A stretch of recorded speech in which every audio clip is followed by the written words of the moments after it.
Hello and welcome to my channel. In today's video I'm going to show you how I painted this magnolia flower. It's a beautiful flower and so much fun to work with, and I'm going to show you exactly how I went about layering my colors, which pigments I used, which brushes I applied. For those of you who are new to the channel, welcome. My name is Anna. I'm a Canadian money designer and I work primarily with watercolor and ink. On this channel you will find lots of demos like this one, and as always you can download the reference photo down below, and all my supplies are also listed there. So we'll go through the entire process. I'll show you how I started, which colors I used for my background layer, and how I ended up layering and adding more pigment and details to end up with something like this. If you like the video, don't forget to subscribe, hit that notification bell, and you'll get a message next time I post a tutorial or a demo. Now let's get started on this magnolia. Before we start, let's quickly go over the supplies. So in terms of the brushes, I'm using two, and you've probably seen this pair before if you've seen any of my tutorials. It's a real Kolinsky sable, a Skoda in size 4. This is called Reserva, and a synthetic sable, Versatile in size 2 for smaller details. It's a great sable imitation. In terms of the colors, so you'll see me use a combination of QOR and Daniel Smith pigments. QOR are typically more vibrant, and so as a base color for, especially for my base wash, I use a lot of Quinacridone red. At the base of the petals, I ended up using quite a bit of Daniel Smith Bordeaux. And if you don't have Bordeaux, you may want to consider magenta. Now for highlights, I ended up using both warm and cold highlights. So for cold ones, more opera pink, and for warmer highlights, Quinacridone coral.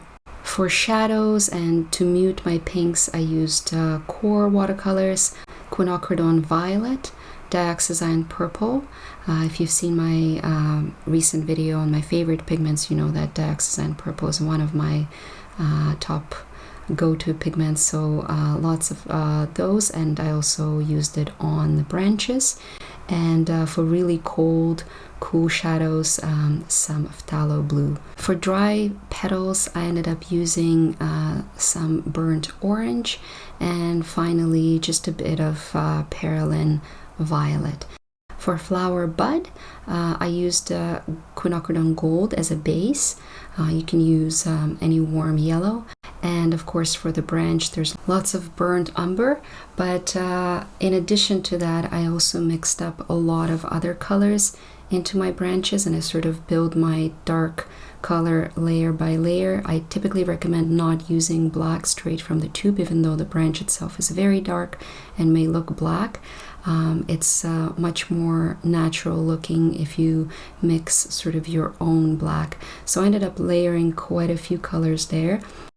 For leaves, I used two very warm greens, and this is sort of a personal choice. You can use cooler greens, but essentially I ended up layering some phthalo yellow green as a base, and then painted the details using Hooker's green.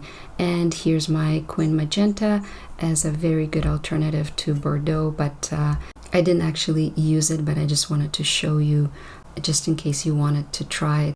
In terms of the paper, this was done on 9x12 Arches cold pressed block, and no masking fluid in this painting.